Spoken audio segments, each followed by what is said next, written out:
F-15, F-16, F-18, F-35 और अब उसके बाद F-22 उर्दन की एयरबेस पर खड़े अमरीकी फ़ज़ाइया के ये असासे ईरान ने तबाह बर्बाद कर दिए, जिनकी तबाही के बाद अमेरिका को ईरान पर फैसलाकुन हमला रोकना पड़ा। उर्दन की एयरबेस पर खड़े इन तैयारों की मद में अमेरिका को कितना नुकसान उठाना पड़ा, इस बारे में अज़हर अली ख़ान से बात करते हैं। अज़हर भाई, कुछ तैयारों के नाम मैंने दिए हैं, इसके अलावा कुछ ड्रोन्स भी शामिल हैं, एक दो तैयारे और भी शामिल हैं। अमेरिका फैसलाकुन कार्रवाई करना चाहता था ईरान के ख़िलाफ़, लेकिन जब उसे पता लगा कि भाई उर्दन की एयरबेस पर उसका इतना नुकसान हो चुका है कि अब उसके तैयारे उर्दन से फ्लाई नहीं कर सकते, तो उसे हमला रोकना पड़ा। जी, अदील भाई, उर्दन, कुवैत और बहरीन, यहाँ की जो एयर बेसेस हैं उस पे ईरान ने क़यामत ढा दी।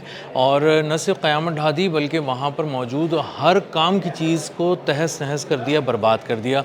और ये अगर आप मजमूई तौर पे अगर इसकी मालियत लेंगे तो आप तकरीबन अरबों डॉलर तक पहुँच ही जाएंगे। और आप अगर इसको अलग अलग करके देखना शुरू करेंगे तो आपको पता चलेगा कि F-15, F-16, F-18, F-22 Raptor तैयार है। ये पहली दफ़ा ये खबर सामने आई है, इस जंग के दौरान F-22 पहली दफ़ा तबाह हुआ है और वो ज़मीन पर खड़े खड़े, यानी वो फ़िज़ा में आ ही नहीं सका, ज़मीन पर खड़े खड़े तबाह बर्बाद हो गया। और ये इनका 5th जनरेशन लड़ाका तैयार है। बिल्कुल ऐसा ही है। F-22 रैप्टर जो तैयारा है, एक से ज़ायद उसके तबाह होने की इत्तलात आ रही हैं सामने, और इसको डिस्कस किया जा रहा है बहुत सारी मीडिया रिपोर्ट्स में। और ये तकरीबन $200 मिलियन तक का एक तैयारा है। और ये $200 मिलियन जी, सबसे महंगा तैयारा है और सबसे ख़तरनाक तैयारा है। और ये उमूमन सामने नहीं लाया गया था। अब तक बताया ही जाता है कि ईरान के ख़िलाफ़ ये जो जंगी मुहिम है, इसमें एक आध बार ही इसको इस्तेमाल किया गया था और इसको पीछे रखा गया था।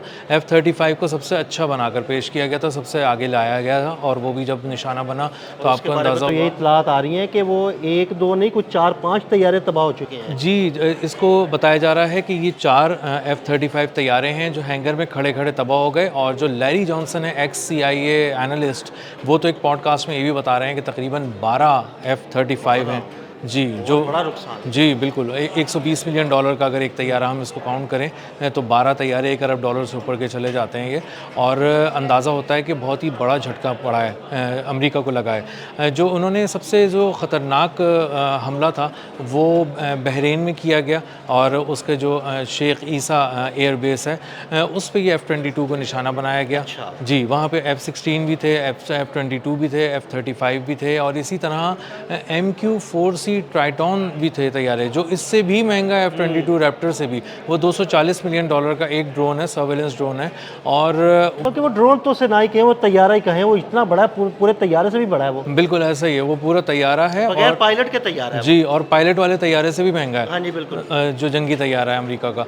तो वहाँ पे जो नुकसानात हुए हैं मशरिक़ वस्ता की एयर बेसिस पे, ये ताज़ा और रिसेंट जो अटैक हुआ है ईरान की जानिब से, वो बहुत ही प्रिसाइज था, बहुत ही कैलकुलेटेड था। इंटेलिजेंस शेयरिंग के बाद ऑपरेशनल और इंटेलिजेंस विंग्स ने पहले बात की, आपस में बैठे, उन्होंने डिसाइड किया कि कब किस तरह किसको निशाना बनाना है। तो उन्होंने एक साथ पूरा एक पैकेज ही ले लिया है। इस पैकेज के अंदर P-8 जो तैयारे थे वो भी आ गए, जो उनके तकरीबन $500 मिलियन का एक तैयारा, और उसको 2 तैयारे उसके वो भी तबाह कर दिए। तो हर तरह की कैटेगरी के $500-500 मिलियन के और $1-1 अरब के तैयारे इस तरह से तबाह किए गए। और एक तवील फहरिस्त है। और इसमें ख़ास तौर पे जो बहरीन है, वहाँ पे जो F-16 तबाह हुआ वो कुछ अमेरिका के भी थे, उसमें कुछ बहरीन के भी थे। तो मजमूई तौर पे जो इत्तेहादी हैं अमेरिका के, उनको भी उतनी ही ज़ोर का झटका लगा है जितनी ज़ोरदार झटका अमेरिका ने सहा है इसमें। और अमेरिका इसको रोक नहीं सका। और सबसे इसमें एक और बहुत अहम बात जो इन तैयारों के तबाह होने के साथ साथ है, वो ये है आदिल भाई, कि जो भी बैलिस्टिक मिसाइल फायर किए गए 12-12 की रेंज में, 12-12 की रेंज में किए गए, बिल्कुल, वो आके पेनिट्रेट करते गए, एक एक करके गिरते गए, हर निज़ाम में घुसकर उसके अंदर से गुजर के उसकी चादरों को फाड़ते हुए, उसकी हिफाजती शील्ड्स को फाड़ते हुए आके गिरे और तबाह हो गए। और पैट्रियट जो थे ये फायर करते रहे ये लोग सिस्टम से, लेकिन पैट्रियट तो पागल हो गए, वो रोक ही नहीं पाए, ओवरवेलम हो गए। और उन्होंने एक बार फिर अपने बहुत सारे इंटरसेप्टर्स को ज़ाया किया, और एक बार फिर इन बेसिस पे जो अमेरिका ने इंतज़ाम किया हुआ था हिफाजत का भी और किसी तरह के अटैक का भी, उसको भी बहुत बुरी तरह नुकसान पहुंचाया। और इसी तरह बहरीन में बताया जा रहा है कि एक AR-327 रडार है जो बहुत ही महंगा है, जिसकी कोई मालियत नहीं है। उसकी वजह ये है कि वो बहुत ही ख़ास मौक़ों पे ला के लगाया जाता है और उसकी price tens of thousands of dollars है। तो बहुत ही ज़्यादा महंगा एक उनका देखने का एक इंतज़ाम है और उसको बराह रास्त हिट करने का मतलब ये है कि आपने अपनाए हुरमुज़ को देखने वाली आँख फोड़ दी है।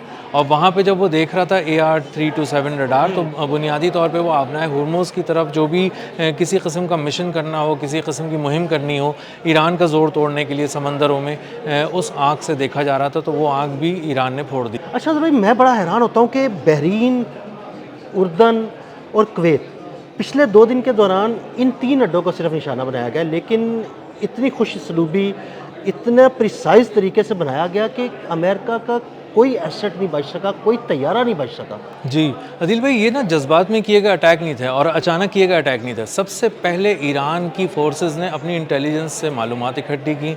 उसके बाद जो इनके एरोस्पेस के जो लोग थे वो बैठे साथ, इन्होंने देखा हम सेटेलाइट से हमारे पास क्या इमेजेस आ रहे हैं, बहुत ही फाइन इमेजेस आ रहे हैं इनके पास। 4K रिजल्ट आ रहा है इनके पास इस वक्त। 4K रिजल्ट कौन दे रहा है, किसके सैटेलाइट दे रहे हैं? चाइना, रशिया, ये 2 ममालिक ही तो हैं। बिल्कुल ऐसे ही है, चाइना और रशिया हैं जिनके सेटेलाइट हैं। और ये 4K रिजल्ट जब मिल रहा है तो एक एक तस्वीर को खोल खोल के जब देखा जा रहा है, जूम इन करके देखा जा रहा है, तो पता चल रहा है कि कहाँ एग्जैक्टली वार करना है। तो वो रनवे भी उड़ा रहे हैं, वो वेयर हाउसेस भी उड़ा रहे हैं, वो कम्युनिकेशन के रडार्स भी उड़ा रहे हैं, हैंगर्स भी उड़ा रहे हैं, उन हैंगर्स में खड़े तैयारे भी उड़ा रहे हैं। जी टावर भी उड़ा रहे हैं, हैंगर्स उड़ा रहे हैं और ख़ास हैंगर्स उड़ा रहे हैं, हर हैंगर नहीं उड़ा रहे।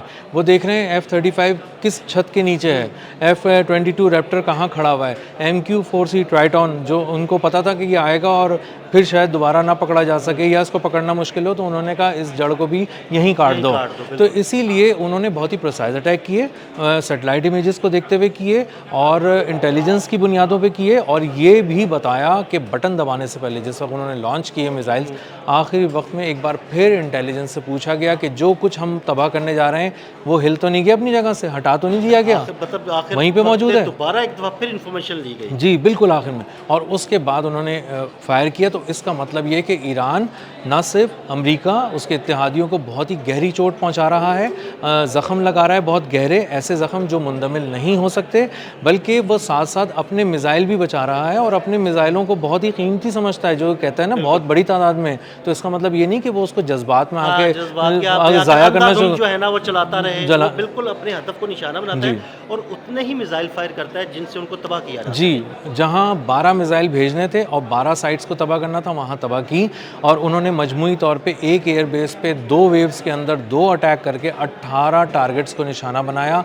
तो कुवैत और बहरीन इस वक्त बुरी तरह हिल चुकी है उसकी ज़मीन। अमेरिका जो है वहाँ पे उसके कदम पहले ही बहुत बुरी तरह उखड़ चुके थे, लेकिन अब अंदाज़ा ये हो रहा है अमेरिका को कि वो छोटी मोटी मुहिम के लिए भी टेक ऑफ नहीं कर सकता, क्योंकि ईरान की नज़र बहुत गहरी है टेक ऑफ पे, प्लेन्स पे, रनवेज पे और इन सारी चीज़ों पे।